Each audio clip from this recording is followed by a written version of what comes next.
Hello guys, आज से हम एक नए कोरियन ड्रामे की एक्सप्लेनेशन स्टार्ट करने वाले हैं जिसका नाम है सेलिब्रिटी। इस सीरीज में हम एक ऐसी लड़की की कहानी को देखने वाले हैं जो पहले तो बहुत गरीब हुआ करती थी, पर देखते देखते वो एक बहुत बड़ी सोशल मीडिया स्टार बन जाती है। इस सीरीज की शुरुआत में हम देखते हैं हमारी मेन लीड आरी को। यहाँ पर वो एक छोटे से रेस्टोरेंट में खाना खाने के लिए जाती है। वहाँ जाकर वो खाने की फ़ोटो इंस्टाग्राम पे पोस्ट कर देती है, और जैसे ही वो ऐसा करती है वहाँ पर देखते देखते वो रेस्टोरेंट बहुत ज़्यादा फेमस हो जाता है। यहाँ पर लोगों के खाने की भीड़ लग जाती है। आरी अपना नरेशन देते हुए कहती है कि वो एक वर्ड के साथ कुछ भी चेंज कर सकती है। वो कहती है कि वो एक पावर इन्फ्लुएंसर है। एक टाइम ऐसा भी था कि वो दुनिया को जानती भी नहीं थी। ये दुनिया ऐसी है जहाँ पर तुम फ्रेम के साथ पैसा भी कमा सकते हो। वो कुछ सेलिब्रिटी के बारे में बताती है कि आखिर ये लोग है कौन, इनके पेरेंट्स करते क्या हैं। ये लोग कुछ नहीं करते हैं, बस दिन भर फोटो खींचते हैं, अच्छा खाना खाते हैं और घूमते हैं। यही उनका लाइफस्टाइल है। और जब मैं एक दिन नींद से उठी, जब मुझे पता चला कि मैं भी इन लोगों की तरह बन चुकी हूँ, मैं एक प्रोडक्ट के थ्रू मिलियन पैसे कमाती हूँ और ऊपर से मेरा खुद का ब्रांड भी बन चुका है। कभी कभी तो मैं ये भी भूल जाती कि मैं दिन में कमाती कितने हूँ। और अगले सीन में हम देखते हैं कि आरी एक वीडियो कॉल के थ्रू सारे लोगों को बता रही होती है कि आखिर पॉपुलर बनने का चीट कोड क्या है। तो यहाँ से शुरू होता है उसकी जर्नी। यहाँ पर हमें पता चलता है कि आरी एक्चुअली में एक सेल्स गर्ल होती है जो घर घर जाके ब्यूटी प्रोडक्ट्स बेचती थी। वहाँ पर उसकी एक फ्रेंड भी होती है जो उसके साथ काम करती थी। उसकी दोस्त बताती है कि दो बहुत बड़े सोशल मीडिया इन्फ्लुएंसर के बीच में लड़ाई चल रही है, जिसमें से एक का नाम है बेनी मॉम और दूसरी का नाम है वांग रोला। वो दोनों एक दूसरे को एक्सपोज करने में लगे हुए थे। आरी को तो ये भी पता नहीं होता है ये दोनों है कौन। इस तरह हम देखते हैं बेनी मॉम एक सोशल मीडिया व्लॉगर हुआ करती थी और फाइनली एक बहुत बड़ी सोशल मीडिया स्टार बन चुकी थी। वो अपने खुद के शूज़, कपड़े, बैग ये सब डिज़ाइन करती थी और ये सब कुछ तुरंत ही सोल्ड आउट हो जाता था। इस तरह हम देखते हैं कि बाकी सस्ते इन्फ्लुएंसर को, जो सारे के सारे अपने फ़ोन में लगे हुए होते हैं, ये सारे यहाँ पर इसलिए इकट्ठा हुए हुए थे कि दोनों इन्फ्लुएंसर की वजह से ये सारे लोग एक्सपोज़ हो रहे थे। यहाँ पर हम एक सियोन नाम की लड़की को भी देखते हैं। इसकी कहानी हमें बाद में पता चलेगी। इस तरह हम आरी को देखते हैं जो कि सियोन के घर में आई हुई थी ब्यूटी प्रोडक्ट्स को बेचने के लिए। अब सियोन तो वहाँ पर थी नहीं, तो वो इसलिए वहाँ पर मेड्स और सर्वेंट्स को ही अपने प्रोडक्ट्स दिखाने लग जाती है और वो लोग भी बड़े इंटरेस्ट लेकर सब कुछ देख रहे होते हैं। आरी भी पूरे घर को घूर घूर के देख रही होती है और सोच रही होती है कि कितना बड़ा घर है। और इतने में ही सियोन के आने की आवाज़ आ जाती है और सारे मेड्स और सर्वेंट्स डर जाते हैं और वो आरी को सामान अंदर रख के भागने को बोलते हैं। सियोन के घर पहुंचने से पहले ही उन लोगों ने सारा कुछ साफ कर दिया था। वो वहां से अपने रूम में जाती है और अपने हस्बैंड से कॉल पे बात कर रही होती है। वहीं पर हम आरी को कबर्ड के अंदर छुपा हुआ देखते हैं। अब जैसे ही सियोन वहां से चली जाती है, आरी वहां से निकलती है और सारे सामान को बड़े चाव से देख रही होती है। तभी वहां पर घर की मेड आकर आरी को घर के बाहर ले जाती है। अब वहाँ से निकलकर वो अपने घर पहुँचती है। अपने घर पहुँचकर वो अपने मॉम को देखते हैं उसकी। और उसकी मॉम एक्चुअली में एक क्लॉथ स्टोर सँभालती थी, जहाँ पर बड़े-बड़े, महँगे-महँगे कपड़े धुलने और ड्राई क्लीन होने के लिए आते थे। और उसकी मॉम भी उन कपड़ों को पहनकर घूमती रहती थी, क्योंकि उनको भी अच्छे कपड़े पहनने का बहुत शौक था। एंड आरी अपने कमरे में आकर पहली बार इंस्टाग्राम इंस्टॉल करती है। एंड फिर वो सोचती है कि उसके पास इतना फालतू का टाइम तो है नहीं, तो वो बिना अकाउंट बनाए फ़ोन रख देती है। सीन शिफ्ट होता है जहाँ पर अगले दिन आरी अपनी दोस्त के साथ अपनी बॉस की वाइफ के लिए गिफ्ट खरीदने के लिए आई हुई थी, जहाँ पर एक पॉपुलर इन्फ्लुएंसर मिनहाई को देखते हैं। वो भी एक मॉल में अपने लिए शॉपिंग करने के लिए आई हुई थी। मिनहाई की फ्रेंड यहाँ पर बोलने लगती है कि मेरे हस्बैंड को तो पसंद ही नहीं है कि मैं जब सोशल मीडिया चलाती हूँ।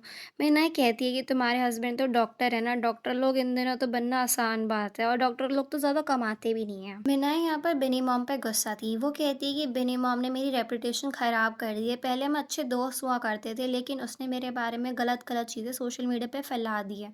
अब जिस शॉप पे आरी होती है उसी शॉप पे महनाएं पहुंच जाती है। वो आरी को पहचान जाती है और कहती है तुम आरी हो ना। हमें पता चलता है कि ये दोनों एक ही स्कूल में पढ़ते थे, पर यहाँ पर आरी उसे पहचान नहीं पाती है। वो शायद इसलिए नहीं पहचान पा रही थी क्योंकि उसने प्लास्टिक सर्जरी या फिर मेकअप कर रखा था। आरी को तो ये तक पता नहीं होता है कि वो एक सोशल मीडिया इन्फ्लुएंसर, क्योंकि वो तो सोशल मीडिया चलाती ही नहीं थी। मिना यहाँ पर आरी से पूछती है कि तुम करती क्या हो, क्योंकि तुम स्कूल टाइम में तो बहुत पॉपुलर थी और सब लोग तुमसे जलते थे। क्या तुम अपने डैड की अपनी चलाती हो। वो सच्चाई बताने ही वाली होती है कि वो घर-घर जाके ब्यूटी प्रोडक्ट्स बेचती है, लेकिन उसकी दोस्त उसे रोक देती है। वहाँ पर उसकी दोस्त कहने लग जाती है कि इसको कुछ करने की ज़रूरत थोड़ी ना, ये इतनी अमीर है, आराम से खाती-पीती है और घूमती है। मैना उसकी आईडी माँग लेती है इंस्टाग्राम की, तो वो उसे कहती है कि मैं तो इंस्टाग्राम चलाती ही नहीं हूँ।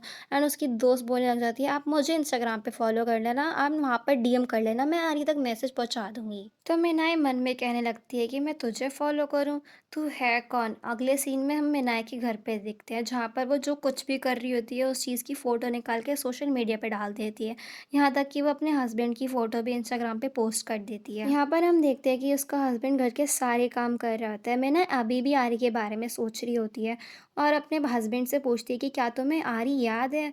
वो मेरे साथ स्कूल में पढ़ती थी। उसका हस्बैंड कहता है वही ना जो बहुत ज़्यादा फ़ेमस थी और तुम जिससे जलती भी थी। मिनाई कहती है कि मैं सोच रही हूँ कि पार्टी में आरी को अपने साथ लेके जाऊँ। उसका हस्बैंड कहता है तुम तो बिनी मॉम को अपने साथ लेके जाने वाली थी ना।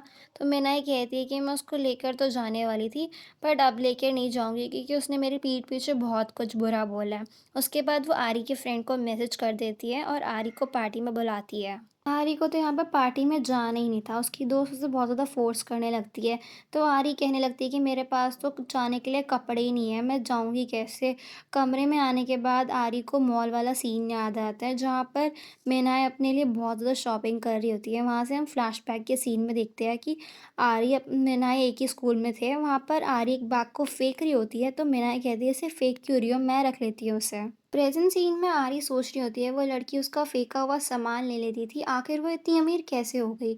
अब यही सोचकर वो अपना इंस्टाग्राम अकाउंट बनाती है एंड वो मिनाय का अकाउंट भी चेक करती है और बहुत सारे सोशल मीडिया इन्फ्लुएंसर का अकाउंट भी देखती है। अगले सीन में आरी की मॉम उसे अपने स्टोर में लेकर आई हुई थी। यहाँ पर आरी को एक ब्रांडेड ड्रेस देती है पहनने के लिए। आरी कहती है मैं किसी और की ड्रेस नहीं पहनूंगी, तो आरी की मॉम कहने लगती है कि एक दिन की तो बात है, इसके बाद मैं ड्राई क्लीन कर दूंगी और किसी को पता भी नहीं चलेगा। यहाँ से हमें पार्टी का सीन दिखाया जाता है जहाँ पर सिटी के बड़े-बड़े इन्फ्लुएंसर और सेलिब्रिटी आए हुए थे अपनी बड़ी-बड़ी गाड़ियों में, और दूसरी तरफ आर्य टैक्सी में वहाँ पर पहुँच जाती है। वहाँ पर खड़ी हुई होती है, वहाँ पर एक लड़का आकर उसे टच करता है और उसे कहता है कि मुझे लगा तुम कोई और हो। आर्य गुस्सा होकर कहने लगती है कि मैं तुम जैसे लड़कों को अच्छी तरह जानती हूँ। उसकी एक फ़ोटो क्लिक कर लेती है और कहने लगती है मैं पुलिस में कंप्लेंट करूँगी। वो लड़का कहने लगता है कि मुझे इस ड्रेस की वज़ह से कन्फ्यूज़न हो गया था बस, क्योंकि मैंने इस ड्रेस को किसी और को भी पहने हुआ देखा था। अंदर पहुंचकर आरी को मिनाय मिल जाती है। मिनाय अपने सारे दोस्तों को आरी का इंट्रोडक्शन करती है। अपने सारे दोस्तों से कहती है कि ये स्कूल में बहुत फेमस थी। अपनी सारी झूठी तारीफ सुन के आरी वहीं पर कंफ्यूज खड़ी रहती है। तो उसी वक्त वहाँ पर सीहुन आ जाती है। वहाँ पर जो ड्रेस आरी ने पहनी हुई होती है एक्चुअली में वो सीहुन की होती है एंड सीहुन पहचान जाती है। एक्साइटमेंट में सारे लोग पूछने लग जाते हैं कि तुमने ये ड्रेस कहाँ से खरीदी है? कहीं पेरिस से है, कहीं मिलान से। लेकिन आरी को तो कुछ भी समझ नहीं आ रहा था कि क्या बोलना चाहिए उसे। इस तरफ गेट पे हम बेनी मॉम को देखते हैं, उसको कोई भी पार्टी के अंदर नहीं ले रहा था। यहाँ पर आरी के पास कोई जवाब नहीं था। इतनी देर में सियोन कहने लग जाती कि शायद ये ड्रेस लंदन से होगी क्योंकि मैंने लंदन में ऐसी ड्रेस को देखा था। आरी वहाँ पर बहाना मारकर पार्टी से भागने की कोशिश करने लगती है। इतनी देर में बेनी मॉम आ जाती है एंड मिन्हाई को खींच के एक थप्पड़ लगा देती है। एक्चुअली में हुआ ये था कि मिन्हाई ने मिनी मॉम की पार्टी से नाम हटवा दिया था, इसलिए उसकी एंट्री नहीं मिल रही थी। यहाँ पर मिनिमम गुस्से से कहने लगती है कि तू कुछ नहीं थी, तेरे सिर्फ 3,000 ही फॉलोवर्स थे, तूने मुझे यूज़ करके अपने फॉलोवर्स बढ़ाए, तू मेरे साथ घूमती थी, फ़ोटो खिंचवाती थी, तब जाके तेरे फॉलोवर्स बढ़े।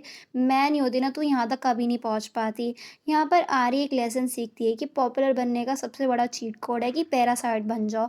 किसी ऐसे इंसान को पकड़ो जो पहले से ही फेमस है, उसके साथ घूमो, फ़ोटो खिंचवाओ एंड तुम्हारे फॉलोवर्स ऑटोमेटिक बढ़ने लग जाएंगे। यहाँ से सीन शिफ्ट होता है जहाँ पर आरी लाइव स्ट्रीम कर रही होती है। ये वीडियो सारे लोग देख रहे होते हैं। सारे लोग वीडियो देख के डर जाते हैं। सियोन कहने लगती है आरी तो मर गई थी, ये कौन है और ये कौन बोल रही है?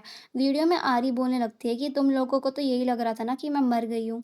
इतने में उस लाइव स्ट्रीम में कोई बीबी फेमस नाम का बंदा एंटर करता है। आरी कहने लगती है जो अकाउंट है बीबी फेमस, इस इंसान ने मेरी जान लिया और इस वक्त ये इंसान बहुत ज़्यादा डरा हुआ है क्योंकि मैं ज़िंदा बैठी हुई हूँ। और इसी सीन के साथ ये एपिसोड 1 यहाँ पर ख़त्म हो जाता है। Thank you so much for watching. 나를 바보처럼 바라보던 날도 우리가 별명을 부르던 그날도 둘이 여기저기 돌아다닌 날도 우리가 모자를 맞췄던 날도 이제 없으니까 그럴 일 없으니까